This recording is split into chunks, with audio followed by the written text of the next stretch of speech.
ऐसा न विपत्ति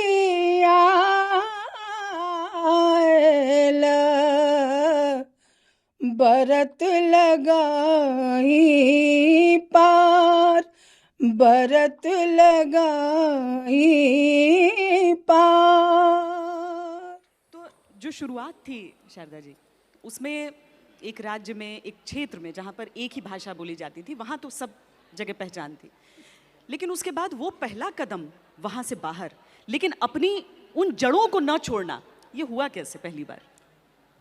हुआ ऐसे कि सच पूछे तो हमने लोकगीतों की शुरुआत जो है अपने आंगन से ही किया। अच्छा। बिल्कुल।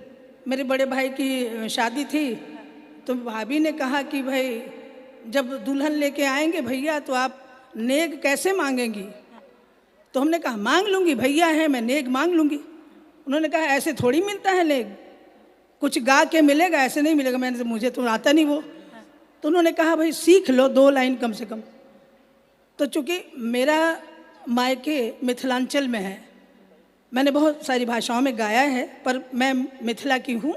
तो उन्होंने कहा कि एकटा गीत सीख लिया, द्वार छेके वाला गीत एकटा सीख लिया, मतलब द्वार छेकने का जो नेग होता है उसका एक गीत सीख लीजिए। तो मैंने वो गीत सीखा और उस गीत को जैसे उन्होंने गाया था उसको मैंने अपनी गायकी से एक अलग अंदाज दिया। मैं चाहूँगी कि जो गांव में उस तरह से जो गाया जाता था उसको मैं ज़रूर सुनाना चाहूँगी, और फिर मैंने जो बदल दिया और वहाँ से फिर शुरू हो गया। उन्होंने गाया था, गौर कीजिएगा। द्वार के छेकाई नेगा, पहले चुकई हे दुलरुआ भैया, तब जइहा कोहबर पान हे दुलरुआ भैया। हमने सोचा ये तो बहुत ही विलंबित में है, इसे कैसे ठीक करें, हम अपने लायक कैसे बनाएं और लोग भी सुने, उनको भी समझ में आए।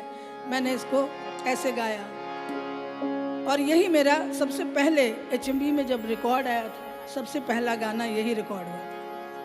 द्वार के छेकाई नेगा,